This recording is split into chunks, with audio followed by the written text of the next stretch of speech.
I exactly started it along engineering. I made a few good decisions when I was 16. You can't start driving at 16, but But you I can could fly. officially fly at 16. Pretty boring. Like most of the flights, I got some of the best sleep of my life. So that was your first time when you were 15 years old. Yeah, when I was 15, that flying is such an addiction. Once you get, that Chaska of flying, that's when, then you don't want to stop.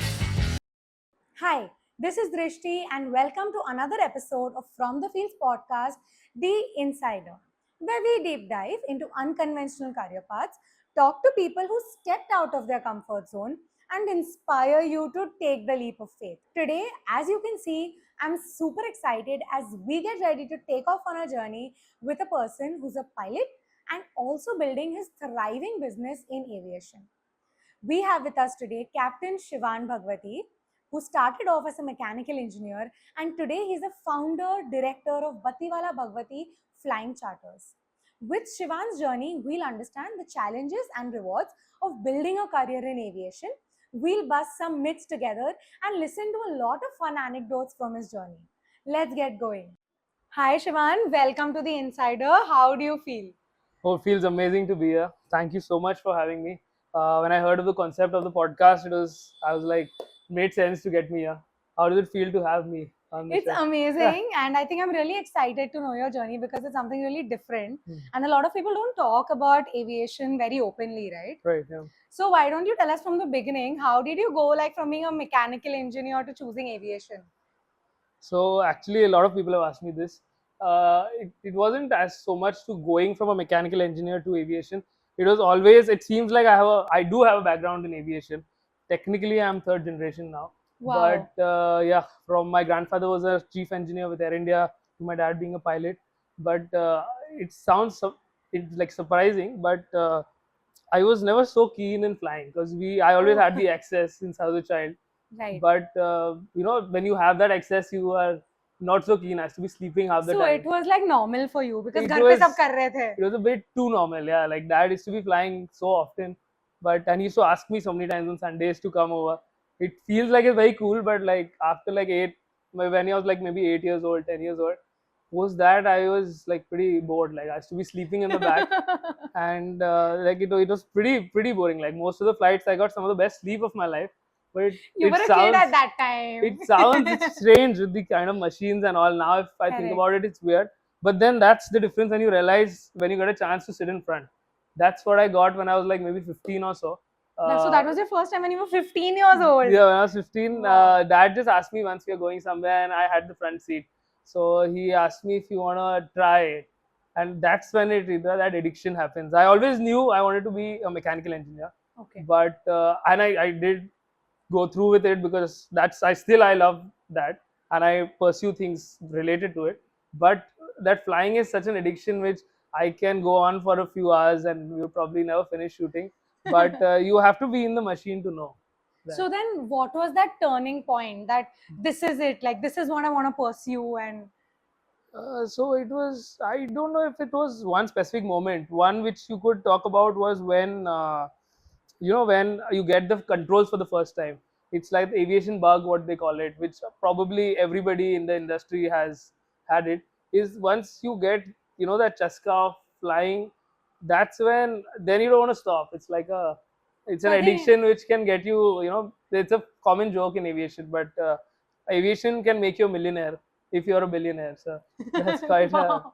So I think it just grew from there, right? You didn't want to stop and you just pursued it further. So of course opportunities came along which we might dive into, but slowly took it up. I had the right, things in place to take up aviation. You had the Had access to it, I I had think. the access to it. Right. I had You were like lucky. first hand knowledge. I knew where to go, how to do. So it made it a lot smoother, and that's what I pursued with engineering. So there's a lot of So you back and forth. started it along with your engineering. I exactly started it along engineering. I made a few good decisions when I was 16, and one of them Yeah, I think was so. flying.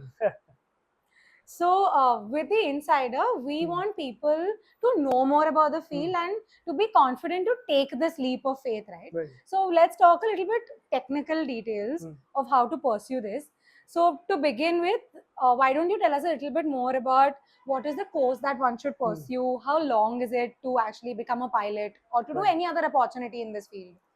Right. Okay. So if I talk about specifically getting into aviation as a pilot, Okay. there are two licenses which you have. One is a private pilot license, which is technically the strongest license, and a lot of people don't know anything about that kind of a thing. And the second, the most common, is a commercial pilot license. So a commercial pilot license, basically what it entitles you to is to get a job on aviation and fly commercially for any purposes, for For any higher reward. airlines. For higher reward, yeah, it could be airlines is one segment of it, but there are a lot of different things where you could pursue in aviation. Okay. So if I talk specifically about that, because that's a lot more relevant. So commercial aviation, basically it's about a CPL course, is about an 18-month course, wherein you have a practical aspect of it and a theory aspect of it. So you have to balance both, wherein your practical aspects include, of course, your flying, which most people love doing, and is probably the easiest, one And I would think say. a lot of people think this is the only main part of it. But Hmm. what about the theory? Like, is it a lot that you need to study? So in terms of portion, yes, it's a lot. You have like just for like one subject, you have these Oxford books, which are like maybe 600 to 1000 pages, and they're like 12 My editions, God, that's a and lot. that is a lot to take into, because each of them have a very deep concept attached to it, which you have to like get that right. But at this time, most of the students, unfortunately or fortunately, to clear exams quicker and to become a pilot faster, they rely a lot on these question banks, which cover a lot of it. But aviation portion is very vast. Like, actually, you can never really cover everything. You have, it takes a period of time to get to know each of these things. And the course is the same for like a private license and a commercial license? So in terms of subjects, yes, it covers the broad subjects the same, Similar. but it's in little less depth, and it does not include a certain few sections related to more of instrument flying and more of, certain sections in jet engines. All of that is not included in private pilot. Okay. Private pilot, if I did not make it clear, is more about hobby flying. It's about private flying. You can access most of the things as commercial flying, but it's not for a job. So it's So more of passion. more of passion, and that leads to like more of general aviation, which is non-existent in India. Like, it's a big concept back in the US, birthplace of, you could say, of aviation. But they really push towards general aviation. A lot of people, it'd be very easy to get a license. There are courses which I don't know how good they are though, but 14-day private pilot license. Wow, So that's very quick, that's a little right? scary, more than, yeah. Yeah, I mean, But yeah, basically they have it's easy access. Exams are a lot quicker in a private pilot's case, which that's what I started as. A lot of people actually don't know this about PPL. The age categories are very interesting. So you can start flying at 16, which is a lot. which is what you did, right? That is what I did. Which is, you can't start driving at 16, but But you I can could fly. officially fly at 16. So that is one, and you can fly till the time you're fit. Whether it's, we have pilots who are like in their 80s who So can there's still no fly. age bar as There such. is no upper age bar, and the lower age bar is very low, which is 16. For commercial pilots, they fly only till 65. And you start at what age as a You commercial start pilot? at 18. So that is Start at after your 18. 12th, you require. So the basic criteria, if I tell you, for a Huh. commercial pilot is you require to be medically fit. That is the first thing. It's class Correct. 2 medical. Second thing is you require a police clearance, which is before you take admission. Post Okay. that, you need to be 18 years of age, and you need to do your 12th with science and maths. So So that's a basic qualification. that per is the se. basic qualification to start the course. For PPL, is negligible at 16 in that way. So there's no criteria. You just It is basically, again, medically fit, police clearance, of the course. basics. But yeah, you need to be 10th with science and English. So I think with that, let's talk about what are the opportunities available in aviation today, apart from just flying or being a pilot. Right. Okay. So basically, when we talk about commercial aviation, or in being a pilot in general, people think of the airlines, the That's the first Indigos, thought, and I the think, na? Air India. That's the first thought, but there is a lot more to it. Of course, I'm not. I'm getting into it more specifically as a pilot. But of course, you have the cabin crew, you have your engineers, you have a whole team without which it's not possible. Like, Correct. there are hundreds of people who make it possible. Who do There must be a lot of small roles, but they are very, very crucial. Without one, that whole chain breaks. That is why, it's difficult to operate in aviation. So there are a lot of roles, of course, but specifically talking about in aviation as a pilot, I see a couple of very good opportunities. Apart from that, one is because of the increase in demand in of pilots, because of the aircrafts coming in the next few years with all of the major airlines, and Right. aviation has a very, very strong target to grow. I think in the near next few future, years. yes. because government has put a lot of pressure on flying schools as well to churn out maybe 500 pilots a year, which they are not Wow. able to meet. Which is, it's pretty tricky to get that many, because you have to go with weather conditions, you have to go with a lot of factors. So in that case, one more job which opens up, which is a lot of demand, which pays also fairly well, I would say, and it's good to start off after your doing a CPL, is an instructor. An Oh, instructor has a lot of freedom to fly in that sense. You get to hone your skills a lot better than getting into airlines at at your 185 or 200 so you mean hours an instructor at a flying school, at a right? flying school. So that Yeah. is a good place to start, and that has a lot of demand at the moment. For certain types, you just have one instructor in the country of 1.4 billion. My God. So you have a That's so line. limited, You have right? a line, yeah. You have a line. So for aircraft, there are very few. There are certain aircrafts where there is so much demand for even suppose me to fly very specific aircraft. One of which is like on that side.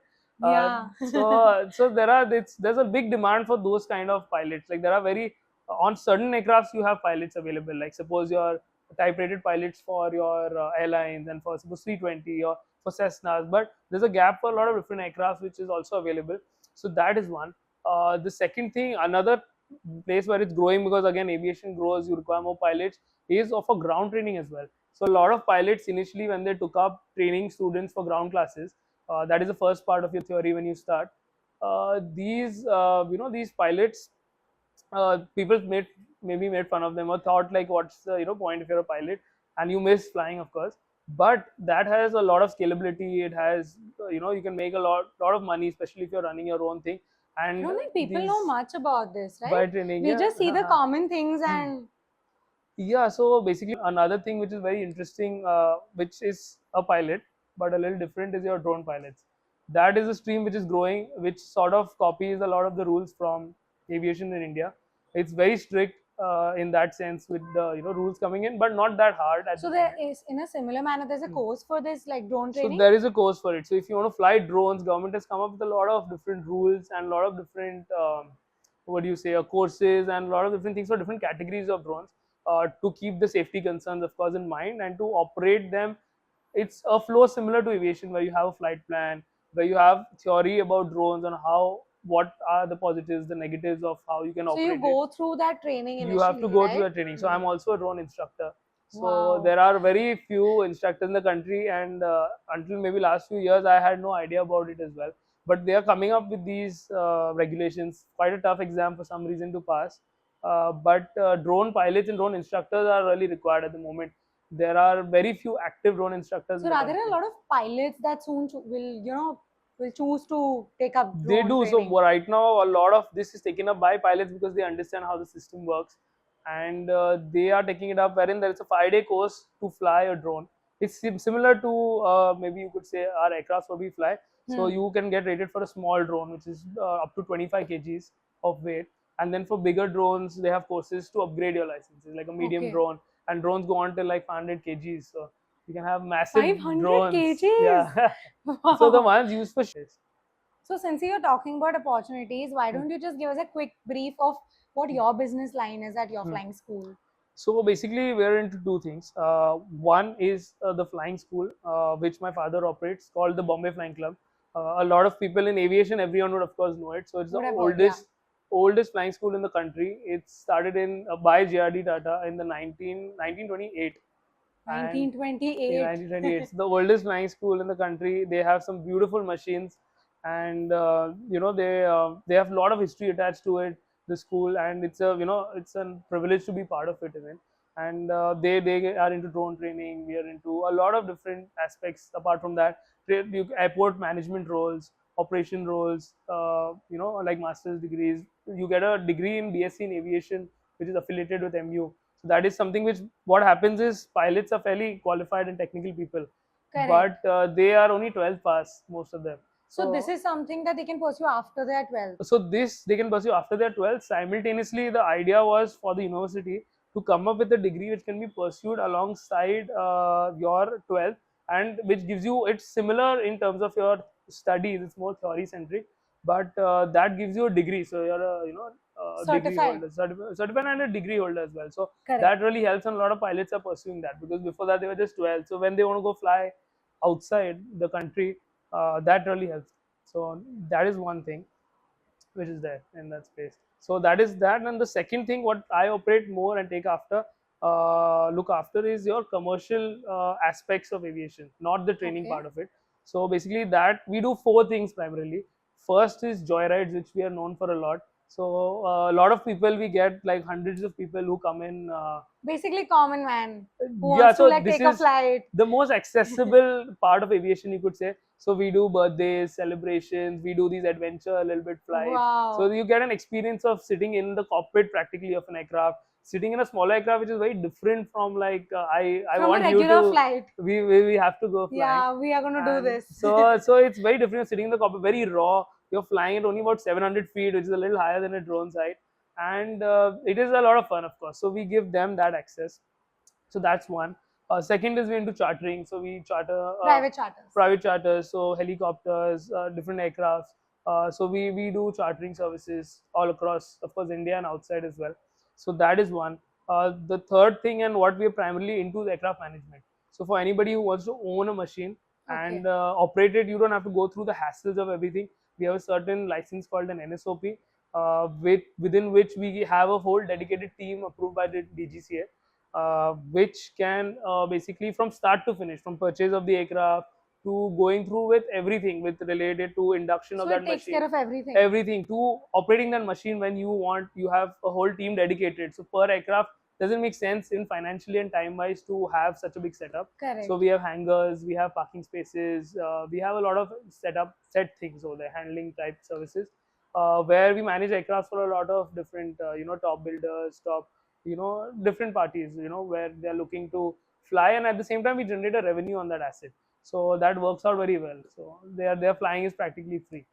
I So think there's yeah. so much information that really thanks for sharing all Yeah. of that, because a lot of us don't know, and we don't have, I think we don't have access to this information. Right, yeah, Or what we yeah. can do. We just It's- look at it as the common career options that I can pick up, right? Right. There's a different segment or different slice of it Correct. which most people don't know about, and it's a Right. exciting bit because you get to meet a lot of exciting people, fly to a lot of exciting places. I'm sure. And if you're flying, you Yeah. must be meeting so many people, seeing so many Yeah. people get that experience also. So in this next segment, we'll bust some myths about aviation. Right. So wanted to listen to your thoughts. So the first one is that ये तो I think मैंने भी बचपन से सुना है that you need to have perfect eyesight like Yeah. to be a pilot.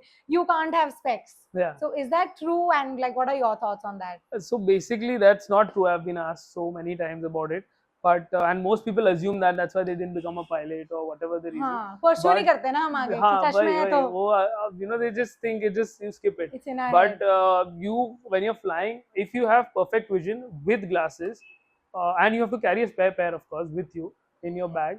In the then, flight, okay. with you in case of anything, you can fly because realistically speaking, post 40, 45, you will have glasses as well.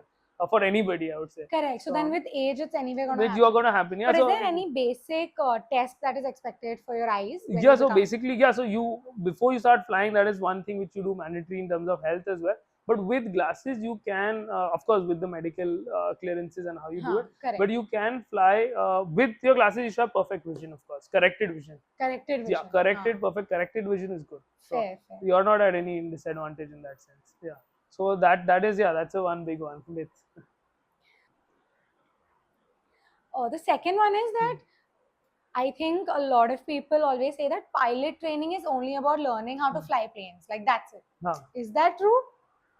So no, actually, if you think about it, the reason why that churn rate or the number of pilots who, from start to finish, the number of pilots who finishes, I would say a very, very small percentage, is because there are so many different aspects attached to it. So you have exams, just to like not going too deep of it, but to give you a brief, you have one is the practical aspect, flying, which practical theory and flying, you're practical. So some people are good at theory where they clear the exams, but then flying might be a little tough for them.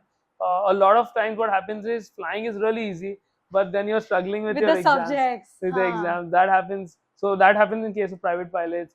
For me also, you're like, why do you have to study all of this? It's a but and flying, you just finish off really quick. Like you get it. You get So- it done, huh? You get it, you enjoy it, just sitting and going through those hundreds of pages. So there are a lot of aspects apart from that as well. So you need to be, technically speaking, I believe, is you need to be sort of average in everything. You cannot, even if you are great at some one aspect of it, but you need to be at 70% or 50%. So the So passing say at generally is all 70%. subjects. At all subjects, you should have that kind of like base knowledge. It doesn't Okay. matter if you're getting 100 and all, but you need to have that certain level of knowledge and all. You have communication should be strong. Your English should be fairly good. Apart from that, That's a what lot of else? basic requirements, huh, by There are the a lot way. of, so you need to be an Yeah. all-rounder, you could say, or average, whatever you want to call it. Huh. All-rounder, you don't need to be exceptional, but you need to be all-rounder at all. That's when you can meet the criteria. Like if you have like practical theory you have, but you have vivas, so many people, have a problem. There's an It's exam. very comprehensive course, huh? There are a lot of exams, a lot of different Seriously, ways. yeah. So a lot of written exams, vivas. So the vivas is where people struggle a lot of the times. So that can be an issue. Then so different formats test you in different ways. So you need to be sort of going through all of All them. of Whenever those, if you yeah, get yeah. stuck in one position, that's when, So and you need a lot of patience. yeah, I think I'm concluding that there's no specific skills, but Yeah, performing at everything is so important. that is the skill. So now we're at this segment where I Hmm. want to talk about some questions that just pop into our head when we think of like a new industry or Hmm. a career. Right. And I call these I've always wondered. Okay. Ah. So the first one is I've always wondered, do pilots actually feel nervous before flying or it becomes a routine? So that is interesting as a question. I assume you would wonder, but it actually, the idea I think of these systems and processes. Most of the pilots, especially if you're looking at airline, it's just it's following a set of procedures, following a set of systems, so that you don't of course miss So out you something. know अब ये करना है, अब ये करना है, अब ये Yeah, करना so है ना? it after a point it becomes kind of, you could say, like second nature. You know what it is. Routine. Everything is, the idea is that everything's practiced. Emergencies are practiced so often that you're comfortable in those scenarios. It's not panic. Correct. Haan. That is one thing which you cannot or you would not want You to do, can't is panic panic. in that So situation. everything is sort of, I would say, routine. You get into that flow. You do everything in a certain way which is supposed to be done, and that makes, I think, also a good pilot. When you do something, there's not so much work as we spoke about skills. There's not so much work in actually what you got to become a good pilot. It doesn't mean that you're a natural and all of a sudden you're just like day one you're amazing, which I was maybe, but like that's Yeah, not yeah, of course. but that's not like how it is. It's more like the hours you build, the consistency you have. That's what is very like So- important in aviation. So experience builds a lot of it, I'm guessing. Experience. So that's how you judge sort of pilots. You could say is you count number of hours. So You count that's the how number you of hours. number of hours. So like that's why the training is in hours. Your everything becomes sort of a routine and you get used to. That's how you make good pilots. Like many instructors say this as well, that when you're making 3 landings, there's one student who can make an exceptional landing. The second one is mediocre, and maybe the third one is horrible. Versus a student who is very average and all landings are like okay. That is the better student where The average is the better here. yeah, he's a more consistent student. So in aviation, you want predictability, you want And some consistency. so that you don't want somebody, oh, he's making amazing landings. That doesn't matter as long as he's doing it safely and he's making good landing. Safety. He needs to be safe. He needs to be predictable. In terms of even, I think it's a natural for us to think Yeah. of perfection when we think Hmm. of people that are performing. So I so think that that's perfection comes with time. With With consistency, consistency like and time. Yeah, you need to put in the hours. Slowly it builds Build. that every landing, Haan. every flight. So we do a lot of short flights where in a short flight there's more work in the sense you have to. It's like a long circuit. You need to do everything that flight entails in that short period. Haan. Whereas technically in cruise is the easiest time for a pilot where he can just relax, sort of, you Yeah. could say. So we So, do that. my next question is this. I've always wondered, like, if you're on a long flight, do you just relax, sleep? Like, as a passenger, I've always thought of this, by the way. So it's quite common. So basically, when you're flying something which is so automated, like in an Airbus or something like that, they have mandated like you can rest in a flight when, of course, informing the other crew and a cabin crew, but you can rest during a flight in certain cruise periods. So that's when you don't have a lot of workflow going on. But most crucial phases are your takeoff, climb, of course, descent, landing phase. All of that you need, of course, full attention. In our case, we are flying mostly single pilots, so of course that's not an option Correct, for and us. it's a small charter flight, right? So not Yeah, so that all long. of chartering of aircraft, what you talk about, most of them are within 6 to 8 seats. It's not, you're not taking a Airbus. This is Correct. more like a private car you are talking about. So you don't have to. They have so many seats. Most of the people traveling are 2, 3 people. You're now taking me to my next question. Uh-huh. Is I've always wondered, is it similar to just driving a car? You mentioned that reference. So how do you see the routes? Like, is there something that you're taught or you follow? So basically, yeah. So like example, the airlines, they fly more instrument based. You're looking in the cockpit and flying. Or GPS sort of system. Yeah. So you have a lot of navigation aids. You have a lot of things where you can automation as well, where you can Hmm. set up things. It's like a computer on an FMS. Where you set it up, the whole flight, all the phases. You know what rate you want to climb, descend, everything. It takes Acha. care of. But here, when most of the aircrafts, at least the ones we fly or some of the smaller ones, they might not have automation, a lot of it, or very manual basic. So everything you have to do, and we do a lot of visual flying, which is very interesting, and that's what I love. Very That is interesting. where you're probably as a pilot. That's how you train. You start training on is your core rather is look you look out and you fly. You navigate with features which are on the ground. You see lakes, you see rivers, you see beaches, you see a Wow. railway You saw line. the terrain. You look out, you visually you fly, like how you drive, you would look out and fly, and that's what is actually enjoyable. So when we fly at lower levels and we're flying around, we get a lot of chance to do all of So this is a bit of a fun Hmm. segment. Any fun incidents or anecdotes that you remember from your journey in aviation? Specifically, I wanted to know Hmm. about like your first solo flight. Okay. So basically, a first solo flight is like really memorable for anybody in I'm aviation. Like that's sure. like your, that's the first time you captain such an aircraft. That you take that memory with you. It's considered a very special day in your flight. Like that's what people look forward to. Hmm. That is like a big achievement where you start flying into it, and that is where you get that sense of responsibility. You get all of those feelings, and although you keep your emotions out of the cockpit, but like, and I for the my friends who know, I'm very relaxed, and I'm like, Very i don't chill. I i can don't take a see. lot of Yeah. stress, all of that. I am not bothered. But that one flight was So that where were you solo flight. flying? Tell us that. So I did most of my flying out of Zoo Airport Hmm. in Bombay. So that flight which I had, so generally solo flights, not, you don't know that it's going to happen that day. It's based, Really? yeah, it's based on your Oh. instructor. So he decides, he'll fly with you, and he will decide if he thinks you're fit to fly that day and And you're then he gives solo, you that the opportunity. conditions are good in terms of wind, visibility, weather, or he checks all of these kind of things. And if he thinks it's fit for you to fly, he thinks you're in a good mind space, you're feeling good, he'll ask you that as well. Then Oh. he lets you go for a solo. So he'll see how you're landing, as you said, how consistent you are.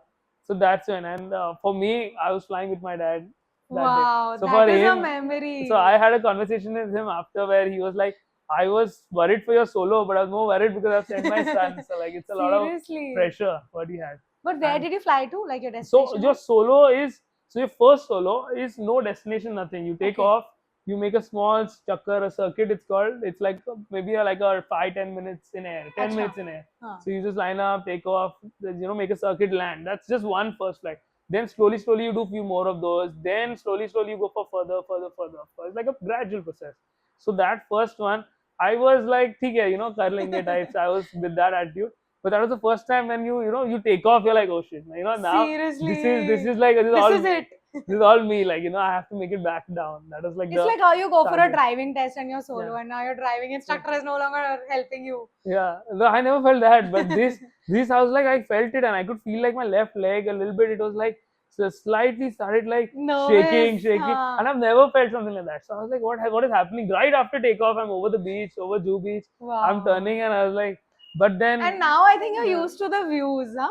now it's very, yeah, now it doesn't, you don't feel that kind of thing. Sometimes still on takeoff you used to feel a bit, like the heart rate might spike a bit, you feel a little excited, you still feel excited, but that nervousness or The of that first flying, time is you're like, something. and the excitement is once you land, and then your friends are there, and then Yeah. they do the same thing where they write something, and they tear your t-shirt. So every school has their own like thing Wow. maybe, but they tear the Tradition, t-shirt, sort of. traditions, you write. So on my back with a permanent marker, somebody had written "sexy solo," and I had that for Wow. 2 weeks or something. So, I'll write across. wow. Seriously, that's something. Yeah. So, we were talking about traditions. Hmm. Do pilots usually have some pre-flight, rituals or some superstition that you've seen anyone do before, like taking Uh, off? And I mean, there are people in aviation who have superstitions. I wouldn't have any as of now, but yeah, there are people like who believe कि this day पे करना चाहिए, this is a good day to do, this is a shubh day to do. हाँ. But then it's a lot of it is more science and technical, so that it doesn't Correct, have I so think much room for superstition. later the profession is very practical. It is, yeah. So technically there's no room, but yeah, I would say some pilots might have their own superstitions, like everyone has. I mean, they Yeah, are yeah, humans. yeah. Like it's not a. So I think we'll wrap up. Hmm. And with that, like, why don't you share what are your plans in aviation further in the future? And do you ever plan to like fly a commercial flight, No, so for that, I'm very happy flying. You know what, we get to private? fly, get to meet. The best part is we get to meet such interesting people.